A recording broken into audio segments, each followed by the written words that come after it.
ராமுவோட friend கபீரும் ரூபா என்ன பண்ணாங்கன்னா ராமுவும் வர்மாவும் சாமி பார்க்க கூட்டிகிட்டு போனாங்க. ஏன்னா அங்கே ராமுக்கு பேய் பிடிச்சிருக்கனால தான் கூட்டிகிட்டு போனாங்க. அப்போ அவங்க யார் உட்காந்தாங்கன்னா சங்கிலிக்கர் பையன் அங்கே உட்காந்துருந்தாரு பெஞ்சில். ஐ மீன் ஒரு உட்காரம் அங்கே உட்காந்து அவருக்கு கீழே குரூப், அதுக்கு பின்னாடி கபீர், அதுக்கு பின்னாடி வர்மா, அதுக்கு பின்னாடி ராமு.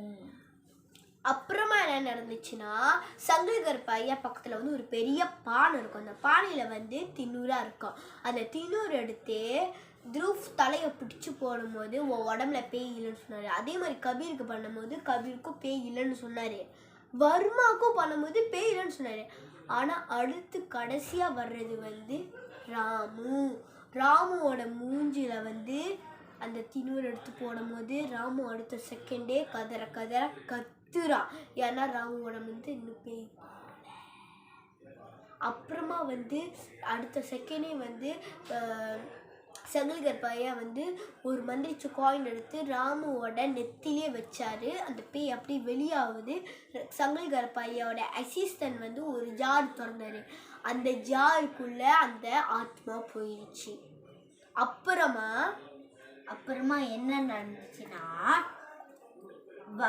சங்கிலிக்கர் பையன் அசிஸ்டன்ட் அந்த மந்திரிச்சு ஜார் எடுத்து நம்ம ஐயா சங்கிலிக்கர் பையன் கிட்ட கொடுத்து வர்மா, அந்த சங்கிலிக்கர் பையன் என்ன பண்ணாருன்னா வர்மா கிட்ட கொடுக்குறாரு.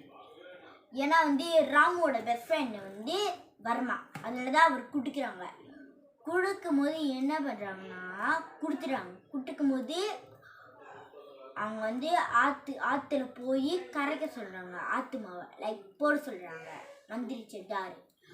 அப்புறம் முக்கியமாக சங்கிலிக்கர் பையன் என்ன சொல்கிறாரு, மறுக்காம போடுகிறாரு. யார் சொல்கிறாங்கன்னா தொடர்ந்து போட்டால் அந்த ஆவி வெளியாகி டிபியும் ராமோடம்ல உட்காந்துக்கும். அப்புறம் என்ன சொன்னார்னா அந்த ஜார் திறக்காத அதெல்லாம் சொல்லிட்டாரா.